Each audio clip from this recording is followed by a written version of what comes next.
Hello students, आपका S E classes में स्वागत है। हम आज पढ़ रहे हैं परिघातों पर आधारित गुणांक।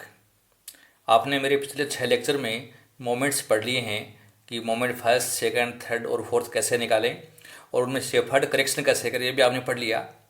और आज के इस लेक्चर में हम पढ़ने जा रहे हैं कि परिघातों पर आधारित कौन कौन से माप हैं। तो देखिए, परिघातों पर आधारित 2 माप और हैं जो आपको समझने हैं।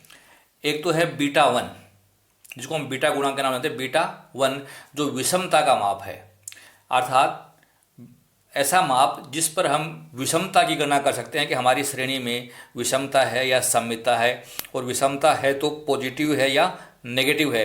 तो हम बीटा 1 ज्ञात करके इसको बहुत आसानी से हल कर सकते हैं। फॉर्मूला है इसका moment 3 square divide by moment 2 का क्यूब। या तो ऐसे निकाल सकते हैं आप, या बीटा 1 रूट के रूप में दिखा सकते हैं। मोमेंट 3 का स्क्वायर डिवाइड बाई मोमेंट 2 का क्यूब और उसका अंडर रूट। तो इसको विषमता का माप कहते हैं। यदि बीटा 1 इक्वल टू 0 आए तो श्रेणी में विषमता नहीं है, अर्थात हमारी श्रेणी सममित है, सिमेट्रिकल है। और अगर बीटा 1 प्लस में आए तो हम कहेंगे धनात्मक विषमता है, और अगर बीटा 1 का मान माइनस में आए तो हम कहेंगे ऋणात्मक विषमता है। दूसरा माप है प्रत्युष्ठत्व का माप, कुर्टोसिस मेजरमेंट, जिसको बीटा 2 कहते हैं। और इसको निकालने का तरीका है मोमेंट 4 डिवाइड बाई मोमेंट 2 की पावर 2, अर्थात चौथे परिघात में दूसरे परिघात के वर्ग का हमें भाग देकर प्रत्युष्ठत्व का माप ज्ञात करना है। अब कैसे ज्ञात करिए, अपने को समझना है कि प्रत्युष्ठत्व है क्या। पहले तो आपको ये समझ लेना है। तो डियर स्टूडेंट्स, प्रसामान्य वक्र की तुलना में किसी आवर्ती वक्र के नुकीलेपन या शीर्षत्व का अगर आपको माप करना है तो ऐसे माप को हम प्रत्युष्ठत्व के माप कहते हैं। इसके आधार पर हमारा वक्र या तो प्रसामान्य होता है, या नुकीला होता है, या हमारा वक्र चपटा होता है। जैसे मैंने यहाँ बता रखा आपको एक ग्राफ के द्वारा कि अगर हम आवर्ती बंटन कोई ग्राफ पेपर पर उतारें और हमारा वक्र जैसे एक कैटेगरी में आ जाए, जिस क्रम से बढ़ा है उसी क्रम से घट जाए, तो हम उसको नॉर्मल कर्व के नाम से जानते हैं। और अगर हमारा वक्र एकदम से ही हाई पीक पे चला जाए और फिर धीरे धीरे घटता हुआ हो तो हम उसको नुकीला वक्र कहते हैं, लेप्टोकोर्टिक कर्व कहते हैं। और हमारी आवृत्ति धीरे धीरे बढ़े, थोड़ी सी बढ़कर वापस घटनी शुरू हो जाए तो हम कहते हैं प्लेटिकोर्टिक कर्व। इसको चपटे शीर्ष वाला कहते हैं। जो ए पॉइंट है ये हमारा प्रसामान्य वक्र या सामान्य वक्र कहलाता है, और जो मैंने बी पॉइंट दिखाया है वह नुकीले शीर्ष वाला वक्र कहलाता है। तो ये कैसे तय करें हम कि वक्र की साइज कैसी होगी, शेप कैसी होगी। तो आप बीटा 2 निकाल लीजिए, और बीटा 2 निकालने के बाद हम इसका एनालिसिस कर सकते हैं। अगर बीटा 2 इक्वल टू 3 आए तो वक्र हमारा मध्यम शीर्ष वाला होता है, अर्थात मेसोकोर्टिक और नॉर्मल होता है। ये मैंने बताया कि ये 3 है, बीटा 2 इक्वल 3 है तो ये ए कैटेगरी वाला वक्र आपको नजर आएगा। बीटा 2 मोर देन 3 आ जाए तब वक्र लंबे या नुकीले शीर्ष वाला होता है, जिसको हम लेप्टोकोर्टिक कहते हैं। तो मैंने यहाँ लिखा है बीटा 2 मोर देन 3, अर्थात ये हमारा लेप्टोकोर्टिक या नुकीले शीर्ष वाला वक्र बन जाता है।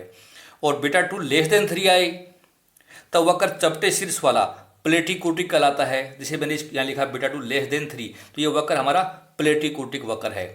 तो डियर स्टूडेंट्स, हम परिघातों से हमारी श्रेणी की विषमता की माप भी निकाल सकते हैं, और हमारी श्रेणी का वक्र कैसा है उसकी जानकारी भी हम ले सकते हैं। तो हमें क्वेश्चन में कह दें कि आप विषमता का माप याद करिए तो आपको बीटा 1 निकालना है। आपसे कह दें शीर्षत्व का माप निकालिए तो आपको बीटा 2 याद करना है। वक्र की साइज कैसी होगी, चपटा होगा, नुकीला होगा या सामान्य होगा, तो बीटा 2 आपको निकालना है। तो इनकी गणनाएं कैसे करिए अपने को समझना है। एक क्वेश्चन ले रहा हूं मैं। किसी आवर्ती बंटन में केंद्रीय परिघात क्रमशः है 0, 3, 0 व 26 है। परिघातों की सहायता से विषमता व शीर्षत्व का माप ज्ञात कीजिए, ये आपसे कहा है। तो ये माप हम कैसे निकालें ये समझना है। तो क्वेश्चन जब आप सोल्व करें तो पहले हमें निकालना है नंबर 1 विषमता का माप, और विषमता का माप होता है बीटा 1। हमें बीटा 1 निकालना है। तो बीटा 1 निकालने के लिए जैसा कि मैंने आपको बताया कि ये हमारा फॉर्मूला है मोमेंट 3 का स्क्वायर डिवाइड बाई मोमेंट 2 का क्यूब। और आप या तो इसको अंडर रूट वाला निकाल सकते हैं तो यहाँ भी अंडर रूट हो जाएगा, और सिंपल निकाले तो सिंपल भी हो जाएगा, कोई फर्क नहीं पड़ेगा। तो वैल्यू पुट कर रहा हूँ, देखिए। तो वैल्यू पुट करें तो मोमेंट 3 का स्क्वायर, तो मोमेंट 3 हमारे क्वेश्चन में डियर स्टूडेंट देखिए कितना है, 0 है। तो 0 का स्क्वायर आप करेंगे तो ये रहेगा। मोमेंट 2 का क्यूब, मोमेंट 2 हमारा 3 है, वो 3 का क्यूब, और पूरे के ऊपर आपको लगा देना है वर्गमूल का चिन्ह। तो देखिए हम 0 का स्क्वायर करेंगे तो क्या आएगा, 0 ही आएगा।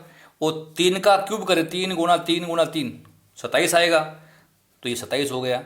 और अब आप वर्गमूल का चिन्ह है, अब हल करें तो ये हमारी ये संख्या ये 0 हो गई, 0 का वर्गमूल भी निकालें तो 0 ही हो गया। तो हमारा पहला जो बीटा 1 का माप है हम देख रहे हैं कि ये 0 आया, तो हम कह सकते हैं कि श्रेणी में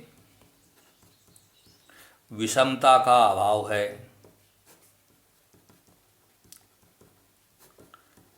अर्थात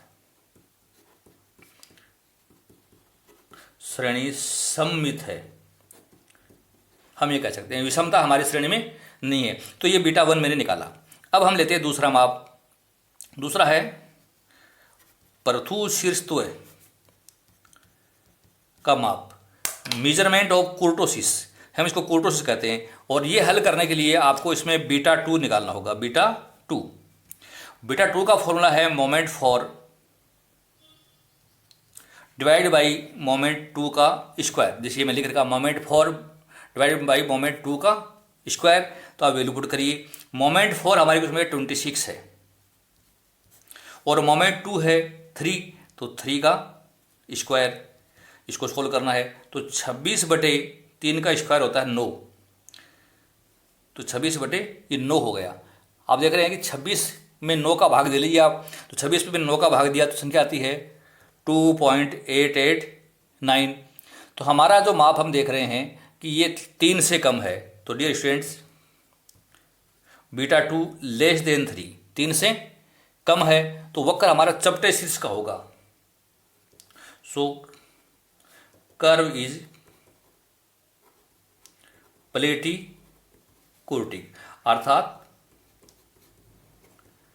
चपटे शीर्ष वाला वक्र होगा। तो हमारा शीर्षत्व है वो इसी कैटेगरी का मैंने दिखा रखा वो आएगा, ये अपने को ध्यान रखना है। तो हम बीटा 1 और बीटा 2 माप निकाल करके किसी भी श्रेणी में विषमता और उसके शीर्षत्व के माप की गणना बहुत आसानी से करके दिखा सकते हैं। तो ये था हमारा टॉपिक मोमेंट्स एंड कुर्टोसिस का, जिसमें मैंने आपको कुल 7 लेक्चर के माध्यम से विभिन्न प्रकार के मोमेंट्स फर्स्ट, सेकंड, थर्ड और फोर्थ पढ़ाए आपको। शेफर्ड्स करेक्शन आपको पढ़ाए, इसमें भी मैंने डायरेक्ट मेथड, शॉर्टकट मेथड और स्टेबलाइज्ड मेथड भी आपको पढ़ाया। मोमेंट्स में आप किस प्रकार से कन्वर्ट करें एक ओरिजिन से दूसरे ओरिजिन पर, वो भी मैंने आपको सिखाया। और हम बीटा 1 और बीटा 2 के द्वारा हमारी विषमता और शीर्षता का माप कैसे ज्ञात करें ये भी आपने सीखा। तो अगर आपको ये चैप्टर समझ में आया है तो मेरे लेक्चर्स को आप लाइक कीजिए, अपने फ्रेंड्स में शेयर कीजिए, और मेरा चैनल SKS ई क्लासेज अगर आपने सब्सक्राइब नहीं किया है तो चैनल को सब्सक्राइब कीजिए। लेक्चर सुनने के लिए बहुत बहुत धन्यवाद। Thank you so much.